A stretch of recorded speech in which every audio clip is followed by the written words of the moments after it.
At this point, the question I have for the Clippers in regards to, the start of the season and going forward, which will be starting tomorrow, which we are all excited for.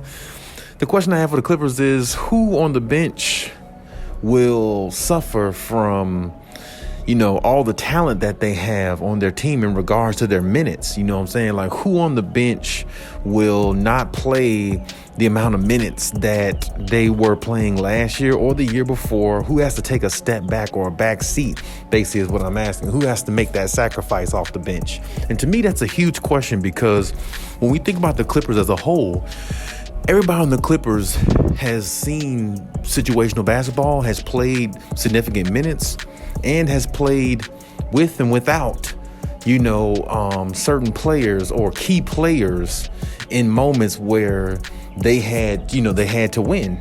You see what I'm saying? Because everybody on the Clippers seems like every player on the Clippers or every major player on the Clippers have, suffered an injury and had a setback, which set the Clippers back maybe a year or two in regards to winning a championship. So if there's been a lot of injuries on this team, and now that everybody's healthy, now that everybody's there, now they added John Wall and a few other pieces last season with Robert Covington and Norman Powell and a couple others that they signed, who's going to have to take a back seat, especially coming off the bench? You see what I'm saying? To me, that's a huge question, because we have to understand, because of all the talent that the Clippers have, everybody can't eat.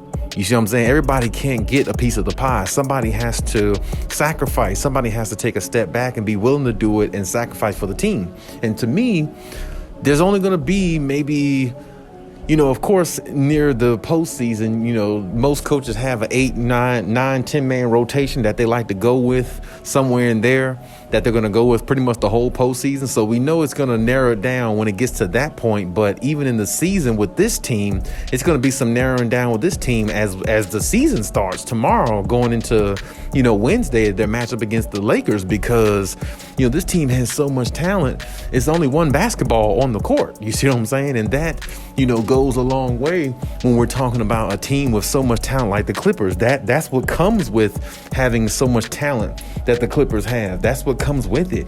You have situations like this where you're confused and you're trying to figure out who is the better option to go with and all these things. That's the reason why I felt like Ty Lue had so much problems trying to figure out, who's going to be the starting lineup who's going to be the starting point guard, going into this season between John and Reggie, because both are immensely talented and both have ran the point in their career. One is more of a point guard, which is John Wall, a true point guard. Reggie is a true number 2, a shooting guard, but he can play the point as well, because he did it for the Clippers the last couple seasons with and without PG on the floor, and played at a very high level doing it. So, when you look at that in its entirety, it's very hard with this team. It's very hard to pinpoint a lot of things, because this team has so much talent and you kind of want to include everybody, but you just can't. And Ty Lue understands that, but the team has to understand that. So to me, if I had to choose maybe 1 or 2 players that might scale back on the bench in regards to,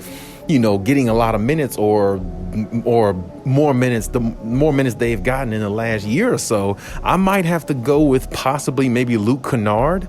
Hopefully not, though, because I feel like he's such a really good, 3-point shooter. He gives them balance in their scoring and their attack off the bench and everything. But, when you think about it, between Robert Covington, I don't know if he would be starting, Marcus Morris, then you got, Norman Powell, he was supposed to come off the bench, but there's even, some thoughts about him possibly starting with some of the stuff that I was reading about maybe a week or 2 ago or something like that, in regards to, Ty Lue really trying to figure out who's the secure lineup he wants to go with, constantly and consistently, going forward. And that's really tough for Ty Lue. That's a tough job to have. It's a good job, or a good problem, I would say, for Ty Lue to have, but it still is a tough problem for him to have, because you really can't put a read on this team of like who you should go with, because everybody is so talented on this team. It really doesn't matter who you put in the starting lineup, because all of these players on the Clippers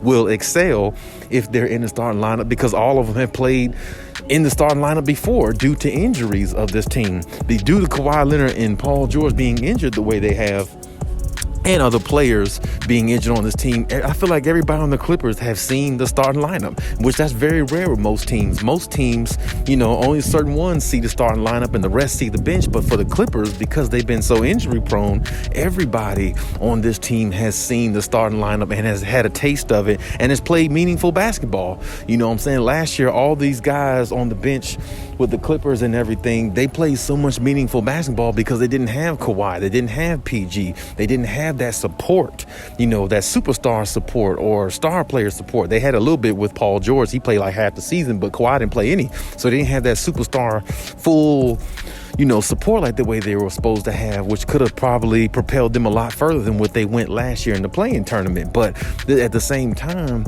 they understand this, they acknowledge it and they see it and they're aware of it. But at the same time, somebody has to scale back. And me personally, I wouldn't want to see Luke Kennard or Terrence Mann specifically off the bench. Those two specifically, I don't want to see those two not get their minutes.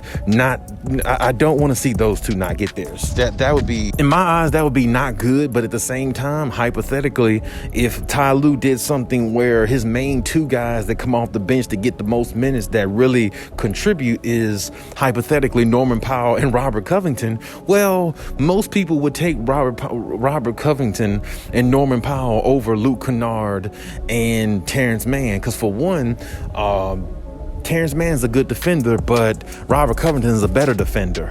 And Luke Kennard is a great shooter, but Norman Powell is an all-around better scorer.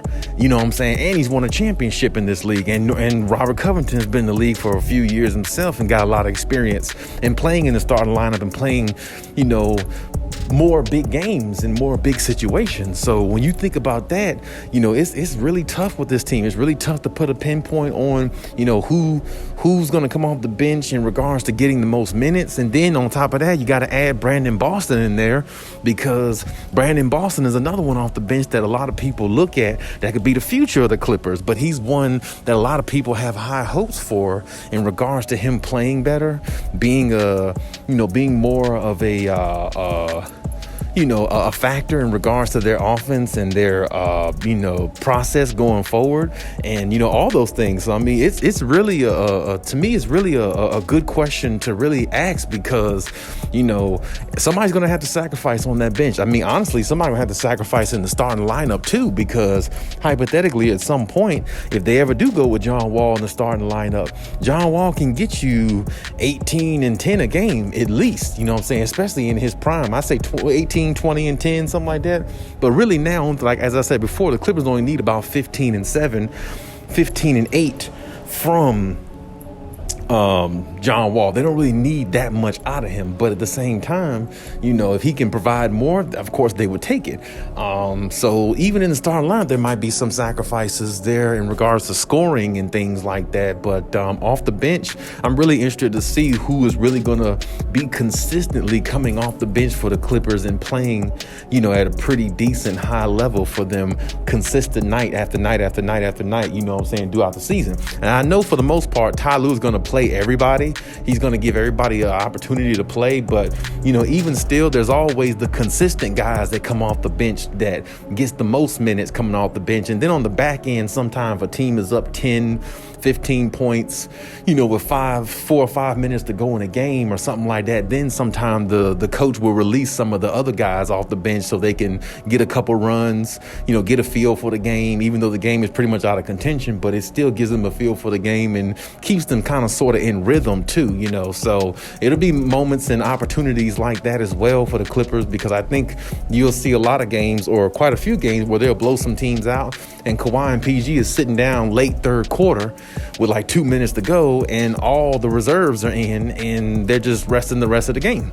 So, I mean, there's going to be a few situations and plenty of opportunities like that for the Clippers. So I'm not sure exactly who's going to, have to sacrifice coming off the bench in regards to their minutes, in regards to the minutes that they played last year. But I really hope that, it's not, Luke Kennard, Luke Kennard specifically. I kind of feel like he might be one of those ones. I also was reading something on, ClippersNation.com where Luke Kennard was one of the names that was actually brought up as in like, possibly his minutes might be scaled back a little bit, so if he's one of the names that's brought up, because I think he's brought up more or less because he's not defensively inclined the way Terrence Mann is. Me personally, I would kind of rather have Luke Kennard get more minutes coming off the bench. If I had to choose between Luke Kennard and Terrence Mann, I'd probably rather have Luke Kennard get a little bit more minutes off the bench than Terrence Mann, only because Luke Kennard can score better, and the Clippers already have enough defense on the floor with, Kawhi, PG, they got Zubac in the paint, Robert Covington might be in the starting lineup, and if he's not, you still got Marcus Morris and, Reggie Jackson, he doesn't really play defense like that, but my point is they got enough defense, and then they could swap out, with Covington, here and there for Kawhi and everything, so it's enough defense to go around on this team. So offense is really what they want to keep fluid in and out the lineup, whether somebody sits down and somebody comes in, the offense is still flowing, which I don't think the Clippers will have much problem because they got a ton of talent on offense as well. But there is going to be some sacrificing done, and there's going to be sacrificing in the starting lineup, and for the most part, like I said, there's going to be a lot of sacrificing coming off the bench of who gets the most consistent minutes throughout the season coming off the bench, and who kind of doesn't get that most consistent minutes coming off the bench throughout the season. So I'm interested to see what Ty Lue does with that, because that's going to be a huge question going forward, because he has so much talent on this team. It's hard to give everybody an opportunity, which that's the only problem. That's a good problem to have, most people would say, but it's also, an irritable problem to have as well, because you kind of, as a coach, you want everybody to feel like they're contributing, feel like they're a part of the team. You don't want nobody to feel like they're left out or anything, because sometimes their gameplay will mimic that. So if that's the case, then Ty Lue's going to have to figure out how to get the best out of the players on the floor, which I know he will, and how to keep the other ones motivated so when their number is called, they can go in and execute the plan at a high level as well. But hey, that's my take on everything. Leave any comments in the comment section. Check out my other videos if you haven't. And hey, Khaliis out.